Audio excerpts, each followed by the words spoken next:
She came barefoot to the ranch door under a sky heavy with silence. Dust clung to her dress, and her wide eyes glistened with the kind of fear that strips a soul bare. "Please," she whispered, her voice breaking like dry wood in the wind. "Please don't let the devil hear my name. My friends, welcome. I am Francisco Javier, and this is the last Cangasero. What you are about to hear is not just a tale. It is a haunting, a story of a woman whose name became her curse, and of a rancher who believed he could silence the devil itself. If stories carry weight in your heart the way they do in mine, I invite you to subscribe to this channel and leave a like, because tonight we step into shadows where even memory can be erased. The rancher was not a man of words. His strength had always been in silence, in the rhythm of hooves against dry earth, in the sweat of labor that left no room for fear. Yet when she appeared before him, her hair tangled, her lips trembling, her body bent as though the ground itself had betrayed her, he understood something unspoken. She was not fleeing a man, nor a place, but an abyss that had taken human form. He offered her water. She did not drink.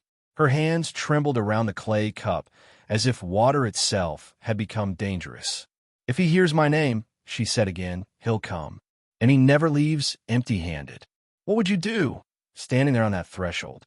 What if someone begged you not just for protection, but for the burial of who they once were? Could you carry a stranger's past in silence, and keep it hidden even from God's own eyes? The rancher decided he would. That night, he lit a fire that was not for warmth but for burial. He gathered the documents she had carried, the letters, the photographs, the fragile scraps of proof that she had once existed in another life. The flames swallowed them whole, curling the ink into nothing, erasing her face from every trace of paper. She watched with tears, and when the last ember died, she said, "Now I am no one." But he shook his head. "No," he told her, "you are someone new." He gave her a name that was not hers, a name drawn from the wind and the dust, something simple that could not be traced. It was not a disguise, it was a rebirth. Still, even as she smiled faintly at this fragile mercy, the rancher felt the weight of unseen eyes pressing against the horizon. The devil, she had called him. And though the rancher was no preacher, he had lived long enough to know evil walks in boots, carries shadows in its pockets, and never knocks unless it already knows what's inside. Nights stretched long. She learned to tend the animals, to mend fences, to draw strength from silence. Her laughter, faint as it was, returned like a bird daring to land after a storm. Yet every sound of hooves on the distant road froze her blood. Every knock of wind against the barn door drew her eyes to the dark. "What if your whole life was a closed book?" the rancher asked her once, "and all people ever saw was the cover? Would you mourn the story inside, or would you be glad no one could read it?" She did not answer. She only turned away, as if some pages should never be spoken aloud. Days became weeks, and though he gave her safety, she carried within her a silence so heavy it seemed to bend the air. She avoided mirrors. She never sang. She lived as though her own shadow might betray her. And then, one evening, when the sky was bruised with the last colors of sunset, a sound broke the fragile peace, the unmistakable creak of saddle leather, the weight of a rider approaching the ranch. The dogs fell silent, their hackles raised, and the woman's face drained of all color. The knock that followed was not hurried. It was deliberate, slow, like a drumbeat echoing from somewhere beyond the living. The rancher opened the door. A man stood there, tall, his eyes the color of a storm before it breaks. His smile was thin, sharp as a blade kept too long in the dark.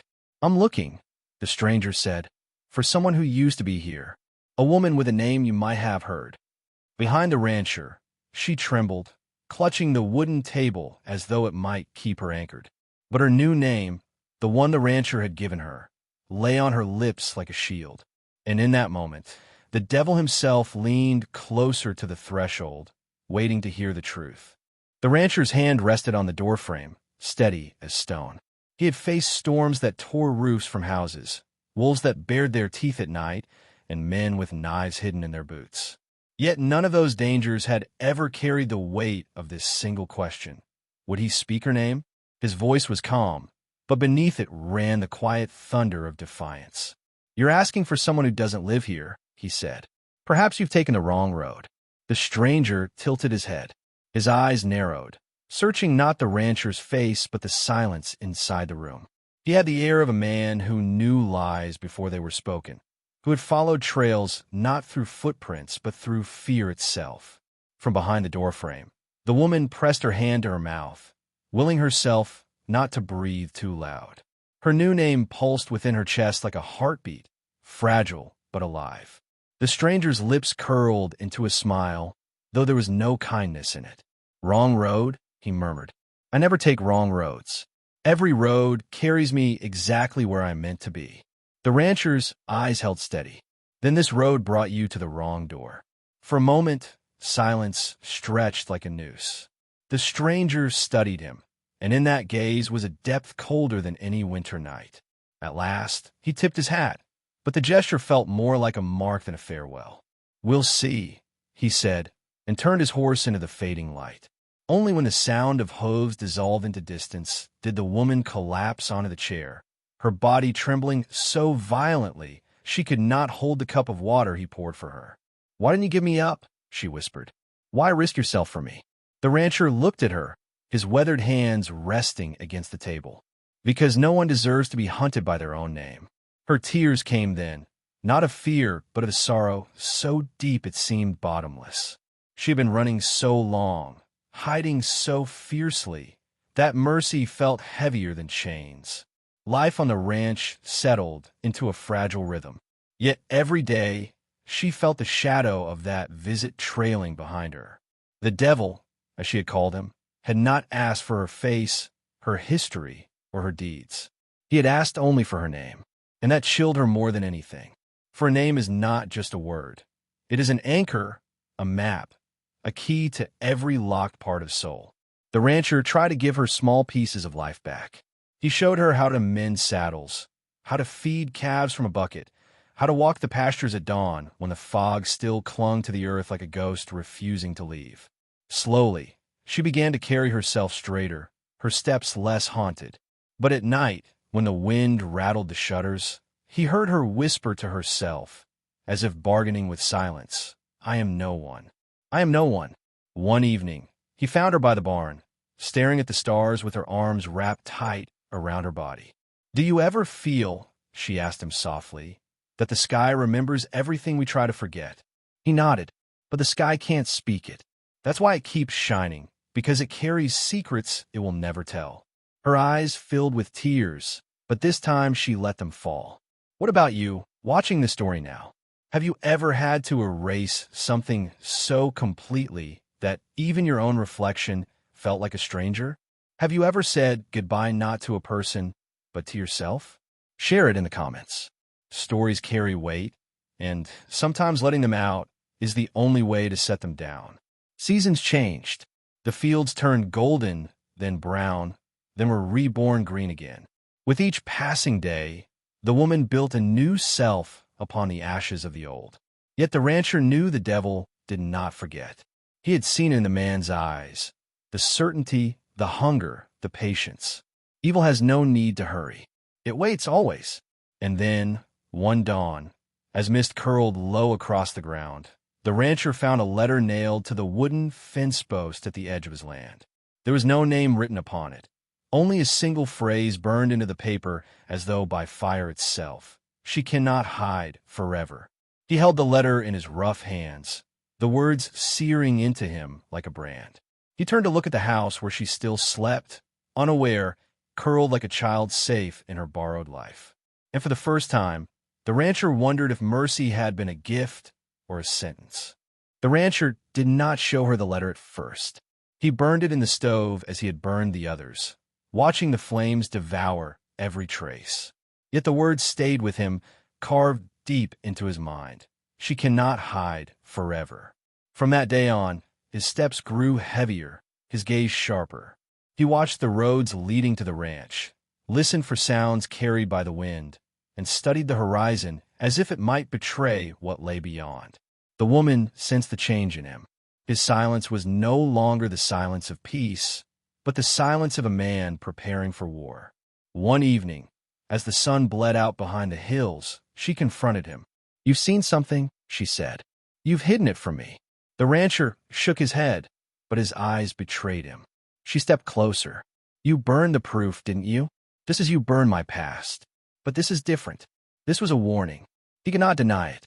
He placed his hands on her shoulders, rough and steady. "Listen to me. A name is only a word if you let it be. But if you fear it, it becomes chains. You cannot live chained forever. Someday, you'll have to choose, to keep running or to face the devil." Her lips trembled, but she nodded. "And if I face him, then you are no longer his prey. You are his reckoning." The words stayed between them, unspoken and heavy, until the night came when choice was no longer hers to make. It began with silence, too deep, too absolute.